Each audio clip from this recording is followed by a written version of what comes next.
Welcome to the podcast. If you'd like to listen to an ad-free version of this episode and all of our episodes, then search True Crime Today Premium Plus on Apple Podcasts and press subscribe. That's our premium channel where all of our ad-free and advanced episodes live, all in one place. True Crime Today Premium Plus. Search it on Apple Podcasts and press subscribe. Even try it for 3 days free.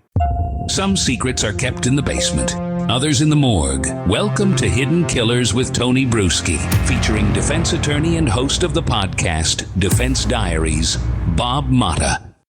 Let's go back to the case for a moment and talk about the defense ending rather quickly. And you said you were kind of surprised by this. Everyone was surprised. Why do you think that is? On the outside looking in, what my reaction was, oh, I think the prosecution already sunk themselves. Let's not keep adding more to the fire, which could steer us in another way. And less is more is kind of what I was thinking. What was your thoughts being actually there? It's so hard to know, because it's like you look at it like, and it was the first time I had ever sat on that side of the bar where I'm not in the well of the courtroom trying the case from beginning to end. Like, obviously I've streamed a bunch of trials. It's different when you're there. It just is. You're seeing more, even though I was at the disadvantage of having to write the whole time, trying to transcribe this trial as best as I could. But you have this dilemma of the confessions. So you had to deal with them in some way, shape, or form.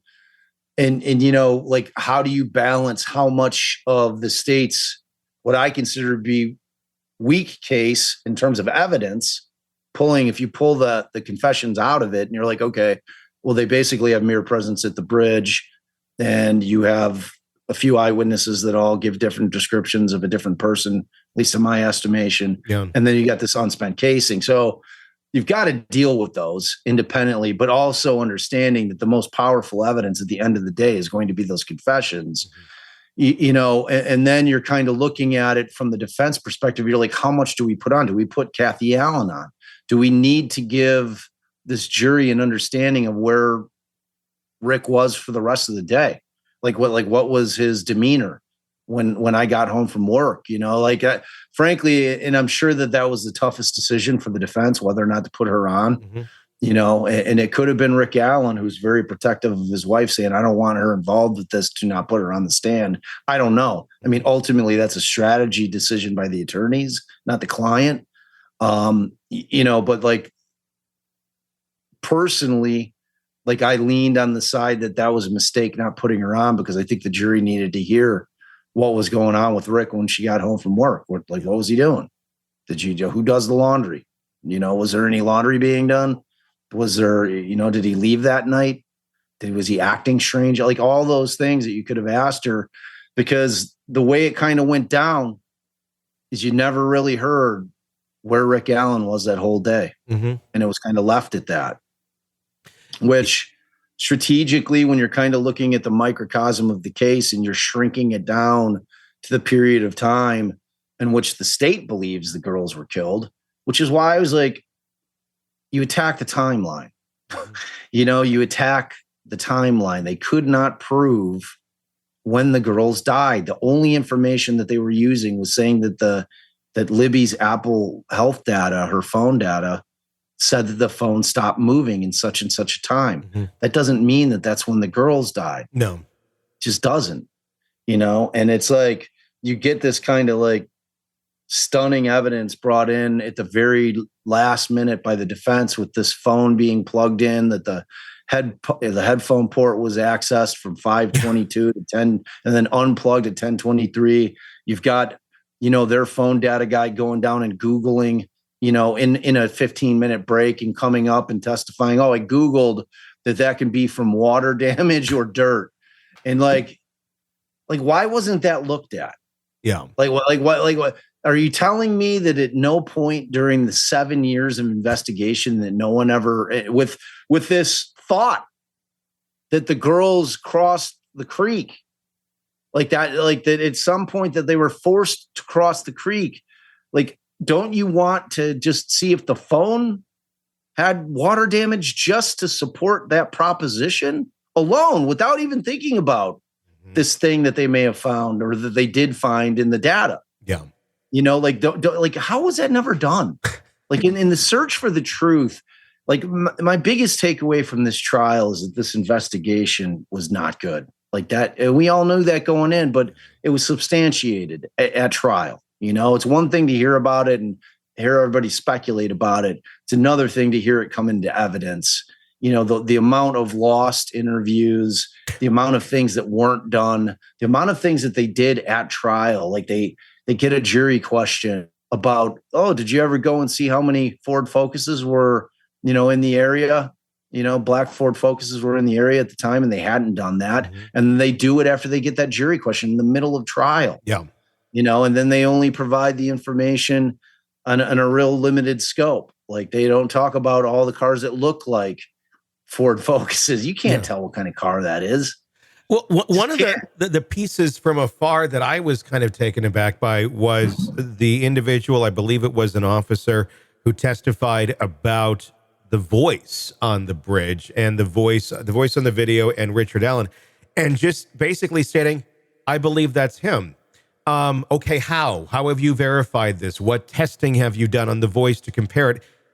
Was there any testing? This is just literally his opinion from what I've understood.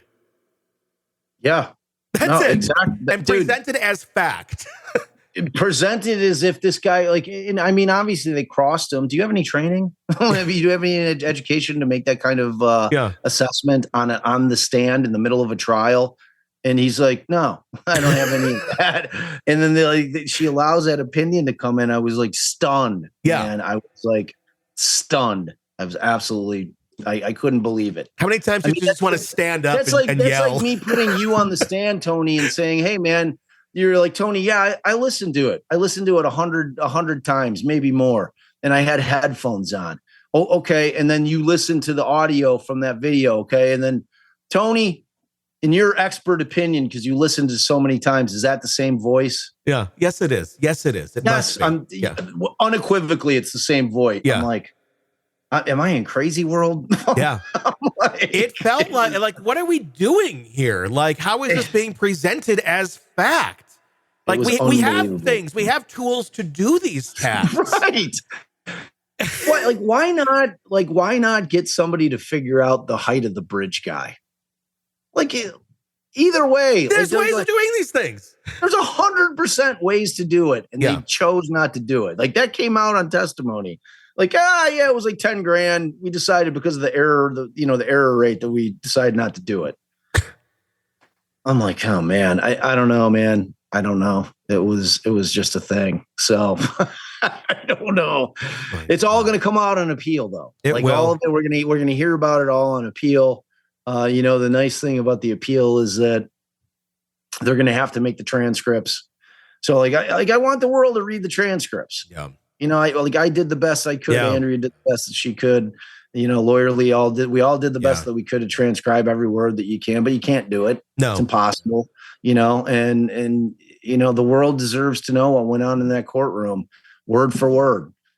So this thing's not over. Which is unfortunate for the families, but that's part of the process. I was so hoping, because initially going in, I thought, well, maybe it could go either way. Then the way it was going, I was thinking he's going to get off. Like, this is great that they can kind of move on and hopefully actually go after who actually did this. But nope. Here we are again. Yep. I mean, dude. It's one of those things where he may never get a new trial. Yeah. You never know. It's like, you can't sit here confident about anything. You'll hear the talking heads on it, and, you'll hear both sides of it. There's no way those confessions are too in stone, but those confessions, man, you can't trust them. Why couldn't they have just done it honestly? Like, why did they have to do the things that they did? In order to I would have trusted those confessions a hell of a lot more if he was making them in Cass County Jail.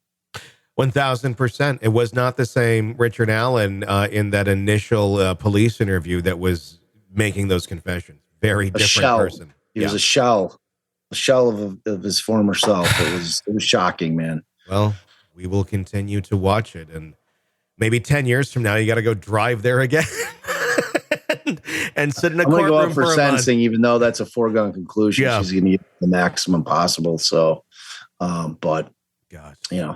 I follow the case, man. Great reporting, Bob Motta. Thank you for being there and bringing us the latest Of course. every single day. I've been missing you, buddy, so I'm glad I'm back. Back to norm. Back to our regularly scheduled programs. Yes. You know what I mean?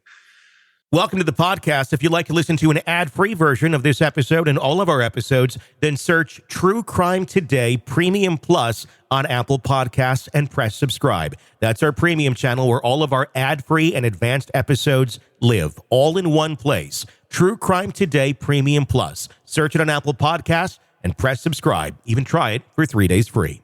Let's be honest.